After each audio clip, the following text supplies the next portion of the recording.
نحمد و نصلی و نسلم علی رسول الکریم اما بعد فاعوذ باللہ من الشیطان الرجیم بسم اللہ الرحمن الرحیم۔ سورہ بقرہ کی 258 آیت سے ہم شروع کر رہے ہیں۔ علم تری الی الذی حاج ابراہیم، کیا نہیں دیکھا اپنے اس شخص کی طرف کہ جو جھگڑا کر رہا تھا ابراہیم علیہ السلام سے۔ اللہ تعالیٰ نے فرمایا حبیب مکرم صلی اللہ علیہ وسلم آپ نے نہیں دیکھا، آپ کو پتہ نہیں ہے کہ وہ ایک آدمی تھا کہ جس نے جھگڑا کیا تھا ابراہیم علیہ السلام سے؟ یعنی کیا نہیں دیکھا، سوالیہ فکرہ ہے، کس کا مطلب ہے آپ نے دیکھا ہے کہ سرکار کے سامنے یہ واقعہ ہوا کہ جھگڑا کر رہا تھا ابراہیم علیہ السلام سے۔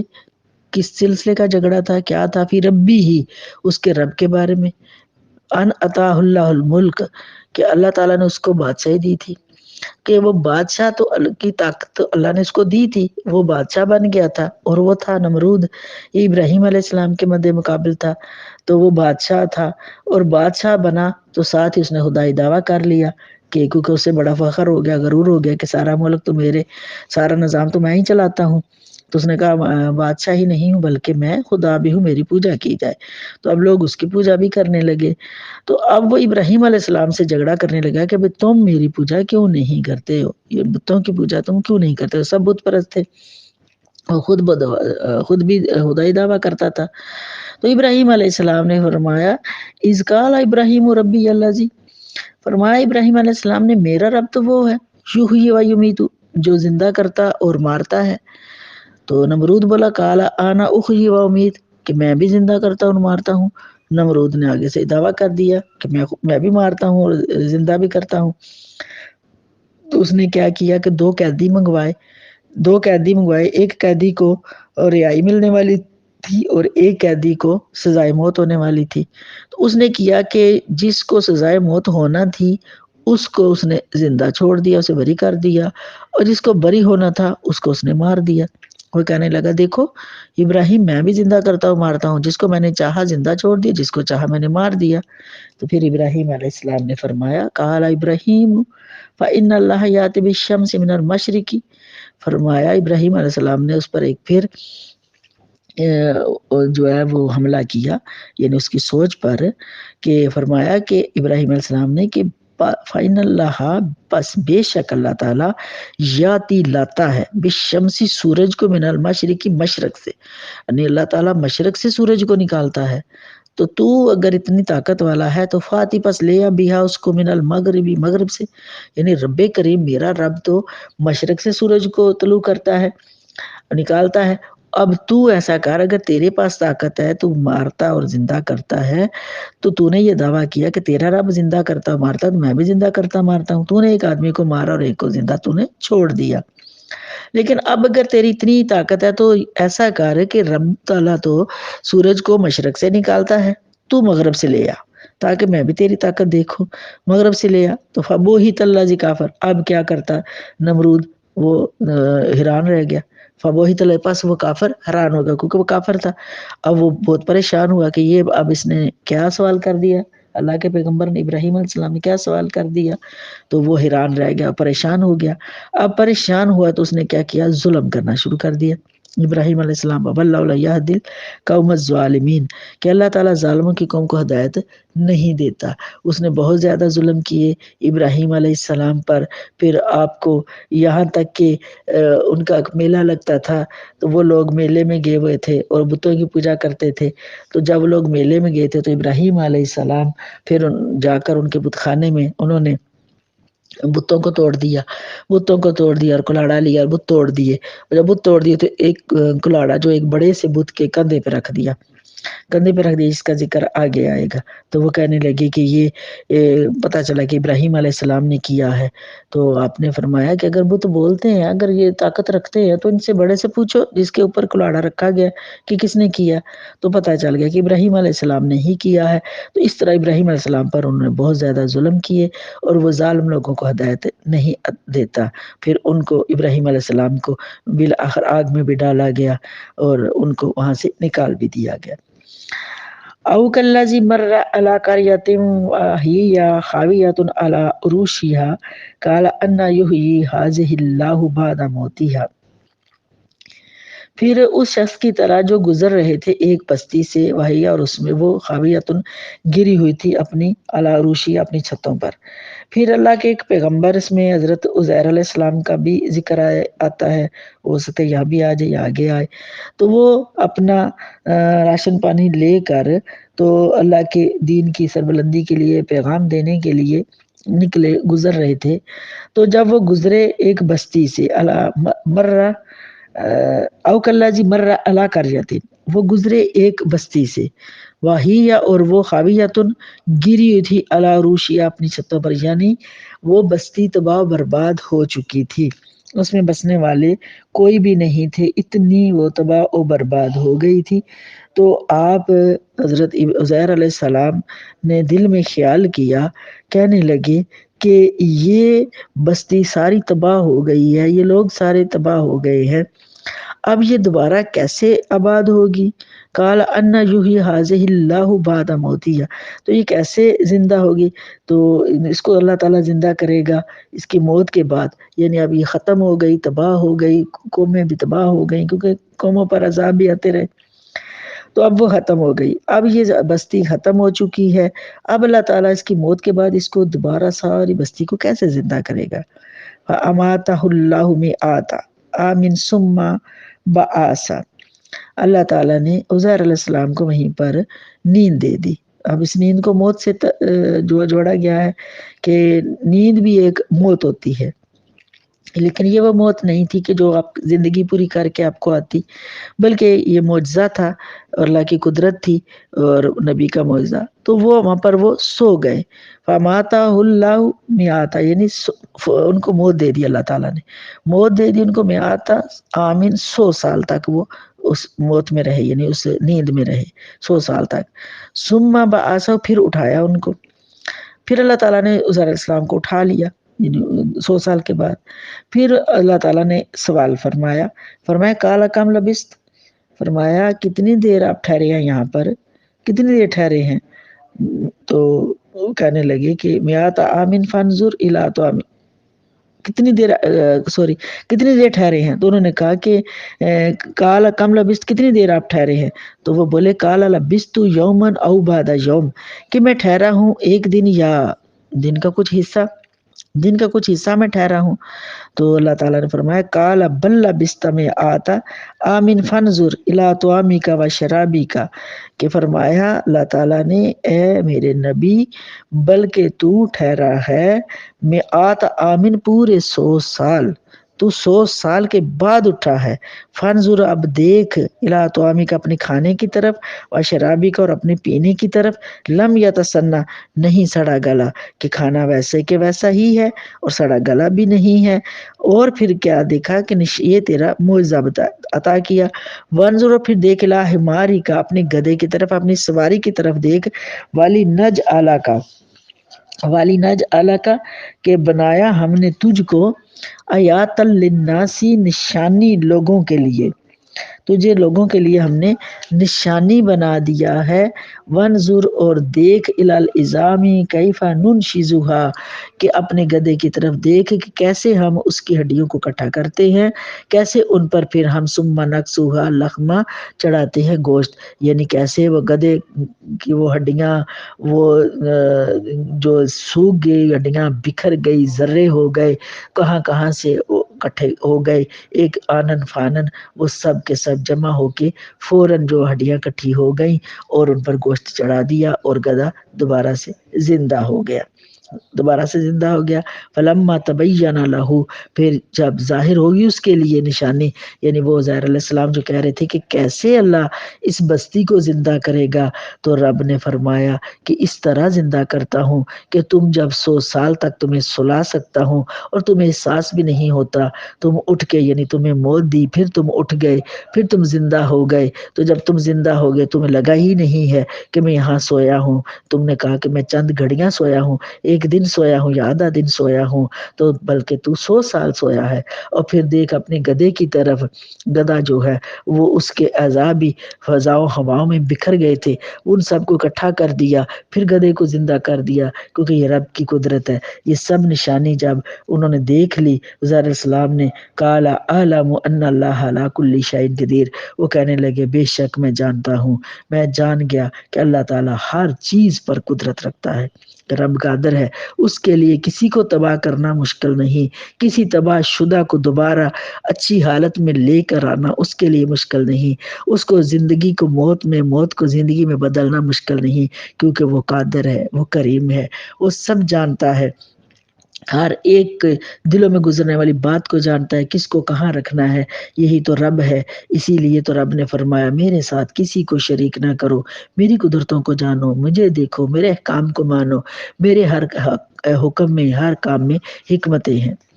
وَإِذْ قَالَ إِبْرَاهِيمُ رَبِّ أَرِنِي، پھر ابراہیم علیہ السلام کا دوبارہ ذکر آ رہا ہے کہ جب ابراہیم علیہ السلام نے عرض کی ربی آرینی، اپنے رب کی بارگاہ میں کہ اے میرے پروردگار، آرینی میں دیکھنا چاہتا ہوں کیف تحیی الموتى، تو کیسے زندہ کرتا ہے مردوں کو۔ وہاں تو زہرا السلام کو دکھا دیا، اب یہاں ابراہیم علیہ السلام بھی اللہ کی بارگاہ میں عرض کر رہے ہیں کہ یا اللہ تو کیسے زندہ کرتا ہے مردوں کو، کیونکہ تیری قدرت ہے، تو مردوں کو زندہ کر سکتا ہے اور کرتا ہے، تو میں بھی دیکھنا چاہتا ہوں کہ تو مردوں کو کیسے زندہ کرتا ہے۔ تو اللہ تعالیٰ نے فرمایا کالا ولم تؤمن، فرمایا اللہ تعالیٰ نے کیا تو ایمان نہیں لایا اے ابراہیم، تیرا مجھ پر ایمان نہیں ہے؟ تو کالا بلا، ابراہیم علیہ السلام نے عرض کی مولا میرا ایمان ہے، میں تجھ پر ایمان رکھتا ہوں، تو میرا رب ہے، تو ہی قادر ہے، تو ہی کریم ہے، ایمان تو ہے میرا، بس میں اپنی آنکھوں سے کچھ دیکھنا چاہتا ہوں، اس لیے والا کلی یطمئن قلبی، کہ میرا دل اور بھی مضبوط ہو جائے،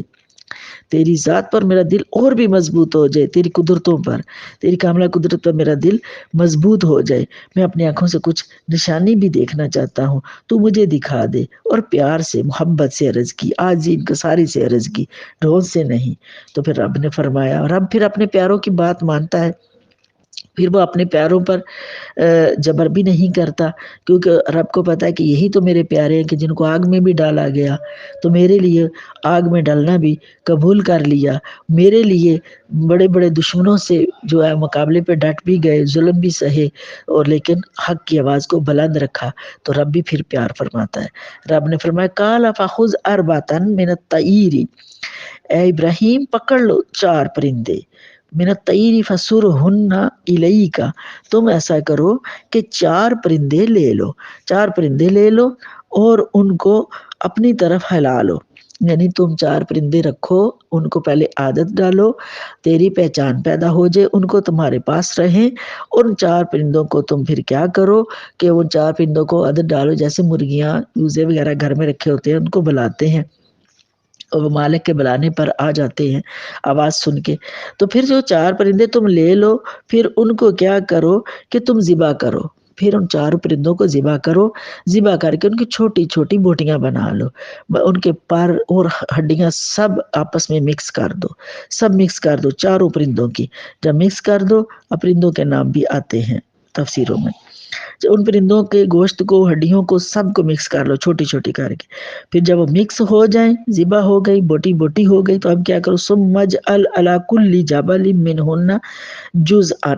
پھر رکھ دو ہر ایک کو ان میں سے کو پہاڑیوں کی چوٹیوں پر، یعنی پھر کچھ حصے ان گوشت کے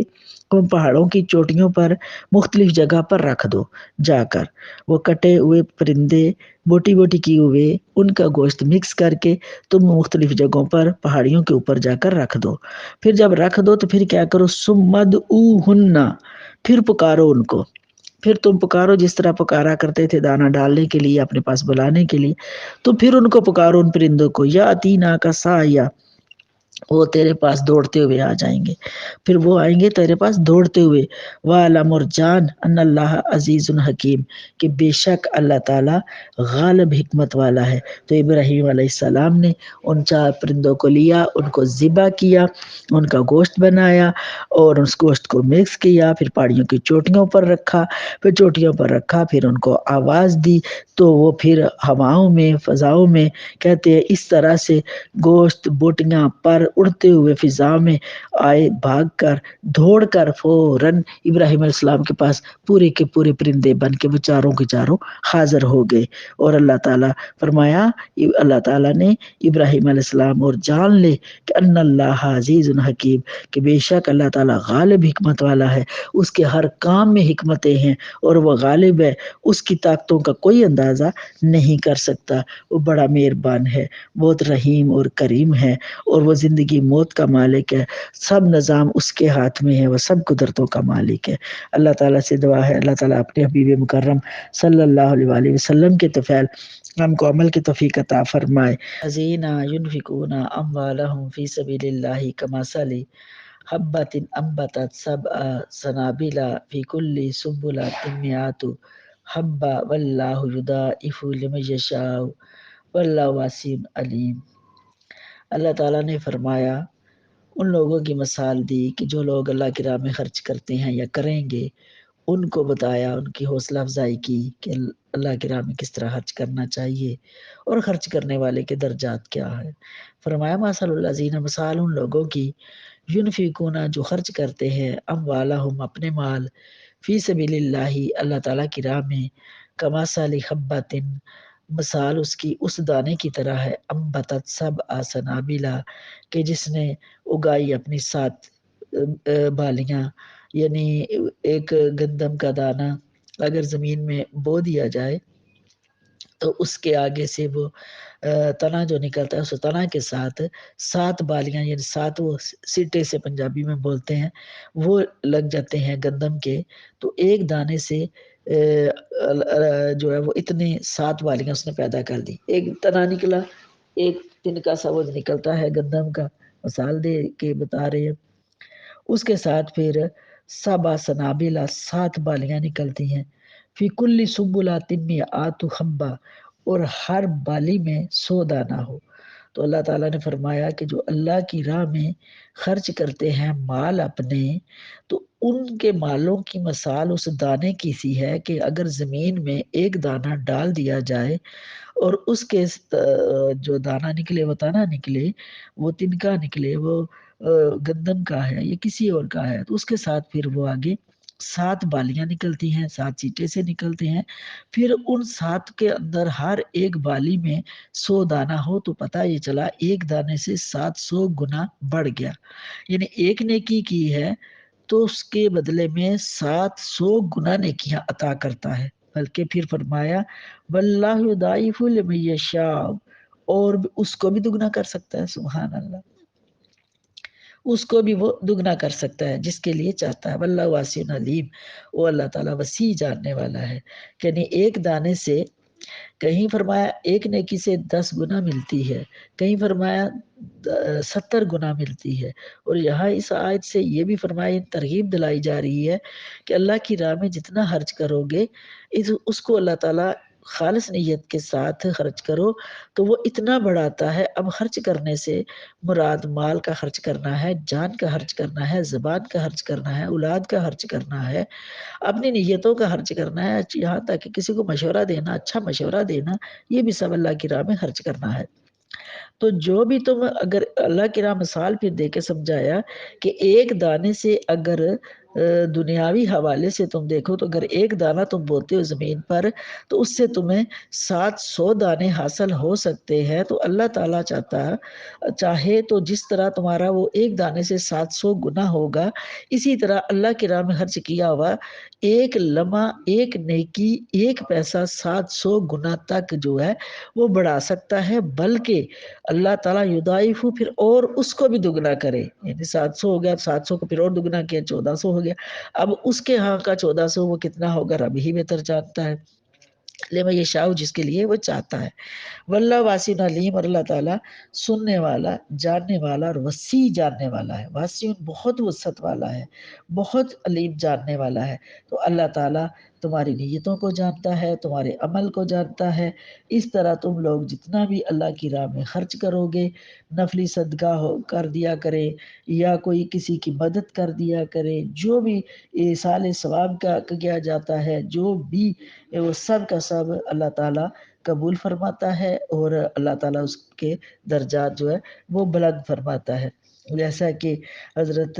سیدنا صدیق اکبر رضی اللہ تعالیٰ نے اپنے سارے گھر کا مال ہی اللہ کی راہ میں دے دیا تھا۔ حضرت عثمان غنی رضی اللہ تعالیٰ نے، ان کے لیے بھی یہ آیات جو ہیں وہ نازل ہوئی تھی، ان کی بھی یہ مثال اس میں دی گئی ہے کہ حضرت عثمان غنی رضی اللہ تعالیٰ عنہ کے حق میں کہ جب غزوہ تبوک میں کے موقع پر انہوں نے ہزاروں اونٹ، کہتے ہیں ایک بعض میں 1000 آیا، بعض میں ہزاروں آیا اونٹ جو ہے وہ سامان سے بھرے اللہ کی راہ میں دیے، کہ جب اللہ تعالیٰ نے فرمایا کہ اس وقت آپ کے مالوں کی ضرورت ہے اسلام کو، غزوہ تبوک، کیونکہ وہاں پر یہودیوں اور عیسائیوں نے اتنا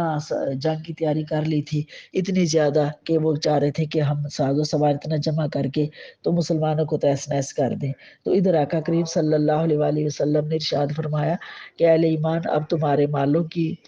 ضرورت ہے اسلام کو۔ تو پھر سیدنا حضرت عثمان غنی رضی اللہ تعالیٰ عنہ نے ہزاروں اونٹ سامان کے بھرے ہوئے آقا کریم صلی اللہ علیہ وآلہ وسلم کے قدموں میں رکھ دیے۔ سیدنا عمر فاروق رضی اللہ تعالیٰ گھر کا آدھا مال آپ کے قدموں میں لا کے رکھا۔ پھر سیدنا صدیق اکبر رضی اللہ تعالیٰ عنہ نے اپنا سارے کا سارا گھر کا مال جو ہے وہ حضور علیہ الصلوۃ والسلام پر نچھاور کر دیا۔ تو یہ کہ اللہ کی راہ میں جو خرچ کریں وہ اس کی مثال پھر ایسے ہی ہے۔ تو اگر ایک دانہ خرچ کرنے والے کو 700 گنا اور اس کو بھی ڈبل کر کے اللہ تعالیٰ عطا فرماتا، تو جنہوں نے سب کچھ لٹا دیا اور اس طرح لٹا دیا مال، ان کے مال کی اور ان کی نیکیوں کا اندازہ اور ان کے اجر کا اندازہ کون کر سکتا ہے۔ الذین ينفقون اموالهم فی سبیل اللہ ثم لا یتبعون ما انفقوا منا ولا اذى لهم اجرهم عند ربهم ولا خوف علیہم ولا هم يحزنون۔ پھر وہ لوگ جو اپنے مال خرچ کرتے ہیں، اپنے مال خرچ کرتے ہیں اللہ تعالیٰ کی راہ میں، پھر نہیں جتاتے، احسان نہیں جتاتے، وہ جو کچھ انہوں نے خرچ کیا اللہ کی راہ میں، تو وہ یہ نہیں کہتے کہ ہم نے اتنا مال دیا، ہم نے تو بڑے صدقے کیے، ہم نے بہت زیادہ نیکیاں کمائیں، بلکہ وہ کچھ بھی نہیں جتاتے، لا یتبعون نہیں جتاتے ما انفقوا کے جو کچھ انہوں نے خرچ کیا، منا نہ احسان جتاتے ہیں، ولا اذن اور نہ تکلیف جتاتے ہیں کہ ہم اللہ کی راہ میں جہاد پر گئے، ہمیں تکلیفیں پہنچی ہیں، ہم نے اللہ کی راہ میں مال خرچ کیا ہے تو ہم نے اتنا کچھ دیا۔ تو یہ کچھ بھی احسان نہیں جتاتے ہیں، بلکہ اللہ کی رضا کے لیے کرتے ہیں۔ تو جب اللہ کی رضا کے لیے کرتے ہیں، لہم اجرہم عند ربہم ولا خوف علیہم ولا هم یحزنون، پھر اللہ تعالیٰ نے فرمایا نہ ان کو کوئی مطلب ہے ان کا جو اپنی تکلیف انہوں نے جتلائی ہے، تو اب ان کے لیے کیا ہے کہ اجر ہے ان کے لیے، کس کا کے پاس؟ اللہ کے پاس، عند ربہم ان کے رب کے پاس۔ اور کس طرح کا اجر ہے؟ نہ ان کو خوف ہوگا اور نہ وہ غمگین ہوگی، نہیں قیامت کا دن جب ہوگا تو نہ کوئی رنج و غم ہوگا کہ قیامت کا دن نفس نفسی کا عالم ہوگا، ہر ایک کو اپنی اپنی پڑی ہوگی، لیکن وہاں پر جنہوں نے اللہ کی راہ میں اتنا مال و دولت خرچ کر دیا، اپنی جان لگا دی، اپنا پیسہ لگا دیا، احسان بھی نہیں جتایا، اپنی تکلیف بھی نہیں جتائی، تو رب تعالیٰ نے ان کو بھی بے حساب اجر عطا فرما دیا، اور ان کو قیامت کے خوف سے بھی بیگانہ کر دیا۔ کوئی غم اب ان کو نہ قیامت کا ہے، نہ کوئی تکلیف ہے، نہ کوئی خوف ہے، نہ نفس نفسی عالم کا کوئی شور غم ان کے لیے ہے، نہ بھوک اور پیاس، قیامت کا دن کا سورج سوا نیزے پر آنے کا جو اتنا مشکل کام ہے، انسان کا گناہوں میں ڈوب جانا، پسینوں میں ڈوب جانا، خوف و ہراس کا پھیل جانا، پیاسا ہو جانا، ان سب چیزوں سے اللہ تعالیٰ ان کو آزاد فرماتا ہے، ان کو آزاد فرمایا، ولا خوف علیہم ولا هم یحزنون، ان کے لیے کوئی خوف نہ ہوگا اور نہ کوئی وہ غم ہوگا، کیونکہ انہوں نے اپنے جان مال سب اللہ کی راہ میں خرچ کر دیے۔ قول معروف و مغفرۃ خیر من صدقۃ یتبعها اذى، بات بلائی کی اور بخشش بہتر ہے اس صدقے سے کہ جس کے ساتھ ایذا اور تکلیف جتائی جائے. یعنی اگر تم صدقہ خیرات کر کے اس کو جتا دیتے ہو، احسان بناتے ہو، تم بار بار کہتے ہو کہ ہم نے اتنا دیا، یہ کیا، بہت زیادہ غریبوں کو دبا کے رکھنا، ان کو غلام بنا لینا کہ ہم نے ان کو دیا ہے، تو اس صدقے کا کوئی فائدہ نہیں ہے. اس صدقے سے بہتر یہ ہے وَمَغْفِرَةٌ خَيْرٌ مِّن صَدَقَةٍ کہ بخشش، قول و معروف کے بات بلائی کی اور بخشش، یعنی اچھی بات کر لو اور بخشش کی دعا کر دو اور نیکی کرو. من صدقۃ اس سے بہتر ہے کہ تم جتاؤ یتبعوہا اذن کہ تم جتا دو وہ صدقہ اور جو تم نے دیا اس کے ساتھ تکلیف کہ ہم نے بڑی مشکلوں سے کمائے تھے، ہم نے یہ کیا تھا وہ کیا تھا، تو اب ہم نے آپ کے مطلب کہ نبی پاک صلی اللہ علیہ وسلم آپ کے فرمانے پر ہم نے یہ دے دیا مال، اللہ کی راہ میں دے دیا، تو یہ احسان کا جتانا اس کا کوئی فائدہ نہیں ہوگا. اس سے زیادہ بہتر ہے کہ تم ایسے اچھی بات کر دو اور بخشش کی دعائیں کر دو، نیکی کرو اور احسان نہ جتاؤ. واللہ غنی حلیم اور اللہ تعالیٰ بے پرواہ حلم والا ہے. اللہ تعالیٰ بے پرواہ حلم والا ہے، وہ درگزر فرمانے والا ہے. اس کو کوئی پرواہ نہیں ہے کہ تم اس کی راہ میں مال خرچ کرو نہ کرو، تم اس کی راہ میں کوئی نیکیاں کرو یا نہ کرو. اس کی شان میں، اس کی ربوبیت میں تو کوئی فرق نہیں آتا. وہ تو ہمیں ترغیب دلاتا ہے تاکہ ہم لوگ ان مشکلات سے، آنے والی مشکلات سے، آخرت کی مشکلات سے بچ جائیں. اللہ تعالیٰ ہمیں دوزخ سے بچا لے. ہم اللہ کی راہ میں مال خرچ کرے تو اس کو راضی کر لے تاکہ اللہ تعالیٰ ہمیں معاف کر دے. اسی لیے کہتے ہیں کہ حضرت عائشہ صدیقہ رضی اللہ تعالیٰ عنہا سے روایت ہے کہ آپ نے اپنے بھانجے کو اپنے پاس رکھا ہوا تھا، بیٹا بنا کے، بیٹا ہی ہوتا ہے بھانجا، تو وہ حضرت عبداللہ ہی ان کا غالباً نام تھا. تو وہ کہتے ہیں کہ حضرت عائشہ صدیقہ رضی اللہ عنہ کے پاس جو مال دولت بھی آتا تو وہ فوراً اللہ کی راہ میں سارا خرچ کر دیتی. تو ایک دن وہ کہنے لگی امی جان آپ سارا کچھ ہی فوراً اللہ کی راہ میں خرچ کر دیتی، کچھ تو رکھ لیا کرے نا. تو آپ نے اس بات پر غصہ فرمایا اور کہتے ہیں کتنے عرصہ ان سے بات نہیں کی. تو انہوں نے معافی مانگی تو بھئی آپ مجھ سے ناراض ہو گئی ہیں، میرے جملے نے آپ کو ناراض کر دیا. تو آپ نے فرمایا دیکھو بیٹا کہ میں اللہ کی راہ میں مال خرچ کر کے اللہ تعالیٰ کے غضب کو ٹھنڈا کر رہی ہوں اور تم اس کو بھڑکانے کی کوشش کرتے ہو. یعنی اللہ کی راہ میں مال خرچ کرنے سے اللہ کا غضب ٹھنڈا ہوتا ہے، اللہ کی رضا حاصل ہوتی ہے، اللہ کی رحمت ملتی ہے اور اللہ تعالیٰ اپنے بندے کو معاف بھی فرماتا ہے اور پھر اللہ تعالیٰ قیامت کے دن اس کو خوف و ہراس سے بھی بچاتا ہے. اس لیے اللہ کی راہ میں مال خرچ کرنا، جان خرچ کرنا، جو کچھ ہمارے پاس ہو اس کو اللہ کی راہ میں خرچ کر. اگر امیر ہے تو اپنی طاقت کے مطابق خرچ کرے، غریب ہے تو اپنی طاقت کے مطابق خرچ کرے، اور اگر اس کے پاس جان ہے تو اللہ کی راہ میں لگائے، اولاد ہے تو اللہ کی راہ میں لگائے، کچھ ٹائم اللہ کی راہ میں دے، کچھ اس طرح سے جو یہ سارا کا سارا کام جو ہے اللہ کی راہ میں خرچہ ہے. یا ایھا الذین آمنوا لا تبطلوا صدقاتکم بالمن والأذى کالذی ينفق مالہ رئاء الناس ولا یؤمن باللہ والیوم الآخر. کہ اے لوگو ایمان والو، پھر اللہ تعالیٰ نے ایمان والوں کو پھر فرمایا، ارشاد فرمایا اے ایمان والو لا تبطلوا نہ باطل کرو صدقاتکم اپنے صدقات کو. یعنی اپنے صدقات جو تم دے رہے ہو، صدقہ دے رہے ہو، ان کو باطل نہ کرو، یعنی ضائع نہ کرو. کس سے ضائع ہو جاتے ہیں تم لوگوں نے کتنا کتنا مال اللہ کی راہ میں خرچ کرتے ہو. پہلی بات تو یہ کہ رزق حلال کماؤ، رزق حلال کماؤ پھر اللہ کی راہ میں خرچ بھی کرو. اب لوگوں کو دکھانے کے لیے تم نے اتنا زیادہ خرچ کر دیا تو یہ باطل ہو گیا، کیونکہ ذہن میں دکھاوا آ گیا. دکھاوا آ گیا تو بالمن والاذى احسان اور تکلیف جتا کر کہ تم کہتے ہو کہ ہم نے بڑی تکلیف سے کمائے ہیں اور ہم نے لوگوں کو دکھانے کے لیے جو خرچ کیا وہ بھی. تو جب تم نے لوگوں کو دکھا لیا یا احسان جتا دیا یا اپنی تکلیف جتا دی تو یہ سارے کا سارا خرچہ جو ہے وہ تمہارا ضائع ہو گیا. اس صدقے کو تم نے باطل کر دیا، تم نے اپنا ہی نقصان کر لیا کہ تم نے خرچہ تو کیا، پھر تم لوگوں نے ان کو تانے دیے دکھاوے کے لیے، تو یہ تانے دے کر سب ضائع کر لیتے ہو۔ تو خیال ہے کہ اعلانیہ صدقہ دینا اگر ریا کے لیے ہے تو برا ہے، اگر لوگوں کو ترغیب دینے کے لیے ہے تو اچھا ہے۔ تو اس لیے فرمایا کہ اگر تم نے زارن صدقہ دیا، خیرات دی، بہت زیادہ مطلب کہ کھانے پینے کا، افطاریوں کا، سحریوں کا انتظام کیا، اگر اللہ کی رضا کے لیے کیا اور دوسروں کو ترغیب دی کہ اس نے کیا، ہمیں بھی اللہ کی راہ میں خرچ کرنا چاہیے، یہ نیت ہے تو اچھی بات ہے۔ اگر یہ نیت نہیں ہے تو لوگوں کو دکھانے کے لیے ہے تو اس سے بہتر ہے کہ تھوڑا کر لے لیکن چھپ چھپا کے کر لے، لیکن اس میں بھی نیت اچھی ہونی چاہیے۔ آپ ظاہری صدقہ خیرات کرو یا چھپا کر کرو، دونوں صورتوں میں نیت اچھی ہونی چاہیے۔ ظاہری کرو تو اس لیے کرو کہ تاکہ دوسرے کو ترغیب ملے، وہ بھی کوئی اس کی مدد کر دے۔ اگر چھپا کر کرو تو اس لیے کرو کہ یا اللہ میں گناہ گار ہوں، کوئی دکھاوا نہ ہو جائے، اس لیے میں چھپ کر کرنا چاہتا ہوں، تو جانتا ہے، تو قبول کر لے، اس لیے اس نیت کو پیش نظر رکھا جائے، تو یعنی اپنا احسان اور تکلیف نہ جتائی جائے۔ کالذی ینفق مالہ رئاء الناس، اس شخص کی طرح جو اپنا مال خرچ کرتا ہے لوگوں کو دکھانے کے لیے، یعنی اس کی طرح نہ بندو کہ جو لوگوں کو دکھانے کے لیے اپنا مال خرچ کرتا ہے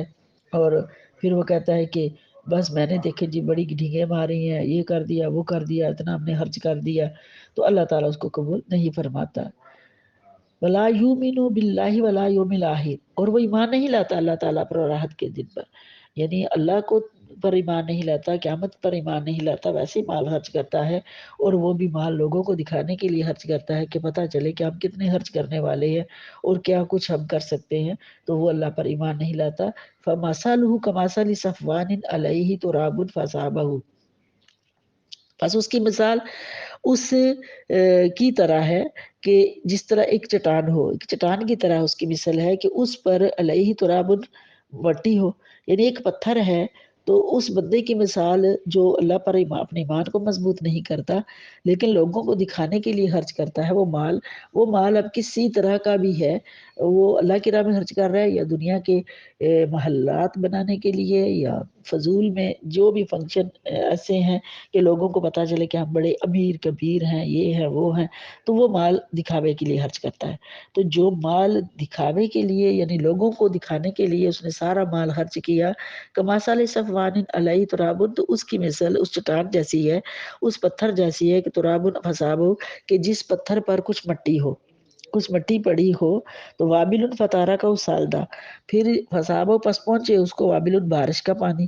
یعنی ایک پتھر پر مٹی ہے، پھر اس پر بارش برسی، بس بارش جب برسی فتارہ کا سلد، پھر رکھ دیا اس نے صاف کر کے اس کو، یعنی وہ پتھر تو صاف ہو گیا، وہ بارش کے پانی سے مٹی دھل گئی، گر گئی، وہ تو بہہ گئی پانی میں، تو اب وہ پتھر ویسے کا ویسا صاف رہا۔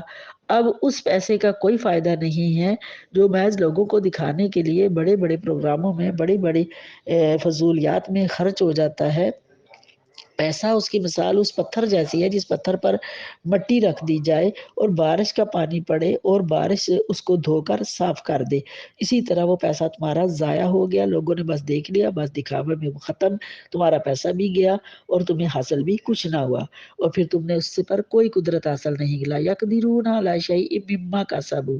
پھر نہیں قدرت پاتے اس میں سے کسی چیز پر جو کمایا اس نے، یعنی جو کمائیاں کی تھی وہ بھی ضائع ہوگی، جو لوگوں کو دکھایا تھا وہ بھی ایک لمحے میں چسکا لگا کے سب ختم ہو گیا۔ واللہ لا یہدی القوم الکافرین، اللہ تعالیٰ نہیں ہدایت دیتا کافروں کی قوم کو، کہ کافروں کی قوم کو کوئی ہدایت نہیں ملتی ہے کہ جو اللہ پر ایمان تو نہیں لاتے ہیں لیکن اتنے لاکھوں کروڑوں خرچ کرتے ہیں، اور وہ بھی لوگوں کے دکھانے کے لیے خرچ کرتے ہیں، اور وہ کہتے ہیں پتہ چلے کہ آپ کتنا پیسہ دے رہے ہیں، کتنا مال خرچ کر رہے ہیں، اور یہ لوگوں کو قریب کرنے کے لیے خرچ کر رہے ہیں، تو اس مال کا ان کو آخرت میں کوئی فائدہ نہیں ہوگا۔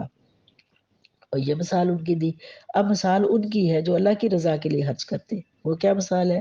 وَمَثَلُ الَّذِينَ يُنْفِقُونَ أَمْوَالَهُمُ ابْتِغَاءَ مَرْضَاتِ اللَّهِ، کہ مثال ان لوگوں کی جو خرچ کرتے ہیں اموالہم اپنے مال، تلاش کرنے کے لیے مرضات اللہ، اللہ کی رضا مندی، یعنی جو اللہ تعالیٰ کی رضا مندی کو تلاش کرنے کے لیے اپنی مال خرچ کرتے ہیں، ان کو دیکھو کہ ان کی مثال کیا ہے، وَتَثْبِيتًا مِّنْ أَنفُسِهِمْ، کہ وہ مضبوط کرتے ہیں اپنی جانوں کو، یعنی اپنے دلوں کو مضبوط کرتے ہیں، اپنے قدموں کو مضبوط کرتے ہیں. کمثلی، ان کی مثال کیسے ہے، کمثلی جنت بربوۃ اصابها، کہ ان لوگوں کی جو اللہ کی رضا کے لیے خرچ کرتے ہیں، وہ امیر ہے، غریب ہے، اپنے اپنی طاقت کے مطابق خرچ کرتے ہیں. ایک زکوٰۃ کا خرچہ ہے، وہ ایک الگ ہے. زکوٰۃ کا خرچہ ہر حال میں کرنا ہے، اس سے تو پوچھا جائے گا. زکوٰۃ کسی حال میں معاف نہیں ہے، زکوٰۃ تو دینی ہی دینی ہے. اور زکوٰۃ کے حوالے سے یہاں پر ایک آدھ بات کر لیتے ہیں کہ جو پیسہ آپ کے پاس آیا، جس پر نصاب بنتا ہے، وہ 1 سال اگر آپ نے گزار لیا ہے تو 1 سال کے بعد آپ اس کی زکوٰۃ ادا کریں گے. اسی طرح عشر کا بھی ہے. لیکن زکوٰۃ کے حوالے سے یہ بھی ہے کہ اگر آپ نے زکوٰۃ، آج آپ کے پاس رقم ہوئی ہے اتنی، تو آپ سال پورا ہوا تو جس دن آپ کی رقم اور نصاب پورا ہوتا ہے، اس دن آپ کا سال پورا ہوتا ہے، تو آپ نے زکوٰۃ ادا کرنی ہے. اب یہ نہیں کرنا کہ کہنا کہ چلے ہم زکوٰۃ تو بنتی ہے پر ابھی نہیں دیں گے، ہم تو دیں گے رمضان میں، کہ رمضان کے اندر ہمیں اس کا ثواب زیادہ ملے گا. نہیں، اس کا ثواب زیادہ نہیں ملے گا، بلکہ زکوٰۃ کو لیٹ کرنے کا گناہ ملے گا. رمضان میں زکوٰۃ دینے کا، اللہ کی راہ میں خرچ کرنے کا ثواب بہت زیادہ ہے. لیکن زکوٰۃ اگر سال پہلے پورا ہوتا ہے تو وہ آپ کو زکوٰۃ اسی میں دینا ہوگی. اگر آپ رمضان کا ثواب لینا چاہتے ہیں تو پھر اللہ پر بھروسہ رکھیں، آنے والے سال کی زکوٰۃ پھر پہلے ادا کرنا شروع کر دیں، کہ رمضان میں ہی دے دیں، پہلے دے دیں، لیکن وہ آپ کو ثواب مل سکتا ہے. لیکن جب سال پورا ہوتا ہے، جس دن، اس دن ہی آپ پر زکوٰۃ، اس سال پورا یعنی اس مہینے میں، اس ہفتے میں، وہ آپ نے زکوٰۃ ادا کرنی ہے، اس کو لیٹ نہیں کرنا. زکوٰۃ نہ دینا بہت بڑا گناہ ہے. اور زکوٰۃ کم دینا، کہنا صاحب نہیں ہوا تھا، یہ اس سے بڑا گناہ ہے. یا پھر یہ کہنا کہ چلے اگر 1,00,000 روپیہ زکوٰۃ بنتی ہے تو 5,000 دے دیا، یہ اس سے بڑا گناہ ہے. زکوٰۃ کا ٹائم ہو گیا پورا تو بالکل نہ دی، یہ اس سے بھی گناہ ہے. اب یہاں پر بات صرف یہ ہو رہی ہے کہ اللہ کی راہ میں خرچ کرنے کی، تو اللہ کی راہ میں زکوٰۃ تو لازمن ہے، وہ تو آپ نے کرنی ہے. لیکن باقی مال جو اللہ کی رضا کے لیے آپ نے خرچ کرنا ہے، اللہ کے دین کی سربلندی کے لیے خرچ کرنا ہے، اگر اللہ کی رضا کے لیے اور اس دین کی سربلندی کے لیے خرچ کرنا ہے، تو اللہ تعالیٰ تمہارے دلوں کو بھی مضبوط کرتا ہے، اور پھر تمہاری نیتوں کو بھی دیکھتا ہے. پھر جب تم نے اللہ کی رضا کے لیے، اس کی دین کی سربلندی کے لیے مال خرچ کیا، اپنی جان خرچ کی، جو کچھ بھی آپ خرچ کر سکے ہیں، تو اللہ تعالیٰ نے تمہارے دلوں کو مضبوط بھی رکھا. پھر اس کی مثال کیسی ہے؟ اس کی مثال یہ ہے کہ اس باغ کی طرح ہے، اس کماسل جنت بربوۃ، کہ اس باغ کی طرح ہے کہ جو باغ ہو بلندی پر، یعنی ایسا باغ جو بلندی پر ہو، اور صابہ اور پہنچے اس کو وابل بارش، یعنی پھر بارش کا پانی اس کو پہنچا تو فآتت اکولہا، پھر وہ اپنے پھل دگنے لاتا ہے. یعنی پھر جب وہ باغ ہے، اور وہ باغ جو ہے وہ پختہ ہے، اچھی جگہ پر ہے، تو پھر اس کو بارش بھی برستی ہے، پھر بارش برستی ہے تو اپنے اس کے پھل پہلے سے بھی زیادہ ہو جاتے ہیں. اللہ کی راہ میں خرچ کرنے کا جو ہے مثال ایسی ہی ہے کہ جب آپ نے اپنا اچھا رزق حلال کا پیسہ اللہ کی راہ میں خرچ کیا ہے تو وہ کئی گنا بڑھتا چلا جاتا ہے. اس باغ کی طرح کہ جس نے اپنا پھل پہلے سے بھی زیادہ دیا، بلکہ اکولا دفعین، اپنے دگنے پھل بلایا، اس نے اس کے پھل زیادہ ہو گئے. فَإِن لَّمْ يُصِبْهَا، پھر اگر نہ پہنچے اس کو وابل فتل، کوئی بارش، یعنی ایسا باغ پھر بھی ہے کہ اگر اس کو کوئی بارش نہیں پہنچتی، کوئی پانی نہیں پہنچتا، تو پھر اس کے لیے اوس کافی ہے. یعنی پھر وہ ایسا باغ جس پر بارش کا پانی برسا تو اس نے دگنے پھل دیے. لیکن پھر اگر کوئی ایسا باغ بھی ہو کہ باغ تو لگا دیا، لیکن اس کو بارش کا پانی نہیں ملا، اس کو بارش کا پانی نہیں ملا، تو اس کے لیے پھر شبنم ہی کافی ہے. یعنی شبنم کے قطرات جو ہے وہ اس کی کفالت کرتے رہتے ہیں، اور وہ باغ اس کا کچھ نہ کچھ بڑھتا ہی رہتا ہے. اب یہاں اس پر مزید تفصیلات ہیں، انشاءاللہ تعالیٰ پھر کریں گے. واللہ بما تعملون، اور اللہ تعالیٰ جو کچھ تم کرتے ہو بصیر، دیکھ رہا ہے. یعنی جو بھی تمہارے عمل ہیں، وہ اللہ تعالیٰ بار بار ہمیں یہی فرما رہا ہے. اور ہمیں اللہ عمل کی توفیق دے کہ ہم اس بات کو دیکھیں کہ اللہ رب نے بار بار ہمیں کہا کہ میں دیکھ رہا ہوں. یعنی آپ جب جھوٹ بول رہے ہیں، اللہ بھی کہہ رہا ہے میں دیکھ رہا ہوں. جھوٹ نہ بولو، سچ بولو، حرام نہ کماؤ، اللہ دیکھ رہا ہے. غلط کام نہ کرو، اللہ دیکھ رہا ہے۔ تو بار بار کیوں کہا جا رہا ہے کہ بار بار ہمیں ترغیب دلائی جا رہی ہے کہ ہم اللہ کو ہر لمحہ حاضر ناظر جانیں۔ حاضر ناظر تو وہ ہے، لیکن ہم اپنی یقین کو مضبوط کریں کہ رب ہر لمحہ ہمارے پاس ہے، جیسے ہم روزے کی حالت میں اپنا ایمان مضبوط کرتے ہیں کہ سب کچھ ہمارے پاس پڑا ہے، ہم نہیں کھاتے کہ رب دیکھ رہا ہے۔ اسی طرح رب نے ہر لمحہ فرمایا کہ تم جو کرتے ہو میں دیکھتا ہوں، یعنی تم عدالتوں کی کرسیوں پر بیٹھو، تم انصاف کی کرسیوں پر بیٹھو، تم بازار میں سامان تولو، تم ریڑیوں پر فروٹ سبزیاں بیچو، تم اپنی دکانوں میں کاروبار کرو، تم حق کے ساتھ بات کرو، حق کے ساتھ تولو، کمی پیشی نہ کرو، جھوٹ نہ بولو، ملاوٹیں نہیں کرو، کیونکہ رب دیکھ رہا ہے۔ اَيَوَدُّ أَحَدُكُمْ أَن تَكُونَ لَهُ جَنَّةٌ مِّن نَخِيلٍ وَأَعْنَابٍ تَجْرِي مِن تَحْتِهَا الْأَنْهَارُ، کیا چاہتا ہے تم میں سے کوئی، کیا تم میں سے کوئی بندہ یہ تمنا کرتا ہے کہ ہو اس کے لیے باغ من نخیل کھجوروں کے، ونابن اور انگوروں کے، اور تجری من تحتها اس کے نیچے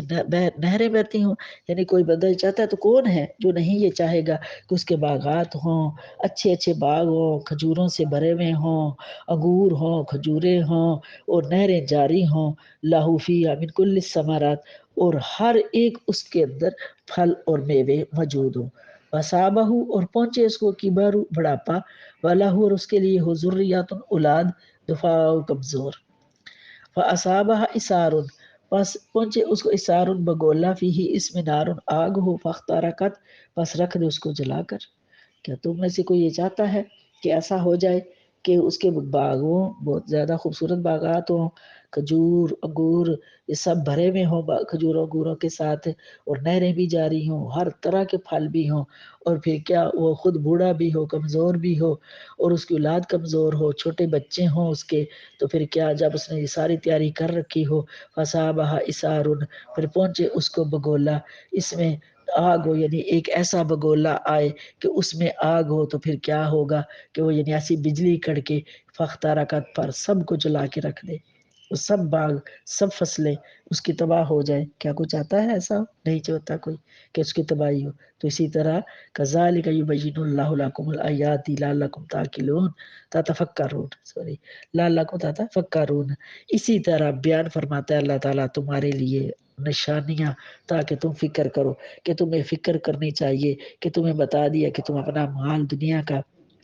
اس طرح سے نہ خرچ کرو کہ جس طرح تم اپنے باغات کو، اگر تم نے باغ لگائے ہیں تو وہ کوئی ضائع ہو جائے، بجلی کے کڑکنے سے فصلیں تباہ ہو جائیں، ویسے بربادی ہو جائے، کوئی بھی نہ کچھ حال نہ رہے، اسی طرح بزنس تباہ ہو جاتے ہیں، جو بھی تجارتیں ہیں وہ تباہ ہو جاتی ہیں، تو کوئی چاہتا تو نہیں ایسا ہو۔ تو اس طرح سے اللہ تعالیٰ کو ہر حال میں یاد رکھو، اللہ کو پکارو، اس کے احکام پر عمل کرو، جس طرح اس نے فرمایا ہے وہی کرو، رزق حلال کماؤ اور آخرت کماؤ، دنیا اور آخرت دونوں کماؤ۔ اللہ تعالیٰ سے دعا ہے کہ اللہ تعالیٰ ہمیں عمل کی توفیق عطا فرمائے۔ اس کی بہت ساری تفسیریں ہیں، ابھی میں نے مختصر سی بات کی ہے، انشاءاللہ تعالیٰ مزید اس بات کو آگے ساتھ ساتھ چلتے رہے گے۔ یہ 4 رکوع ہو گئے ہیں تیسرے اس پارے کے۔ اللہ عمل کی توفیق دے، مجھے بھی آپ کا بھی۔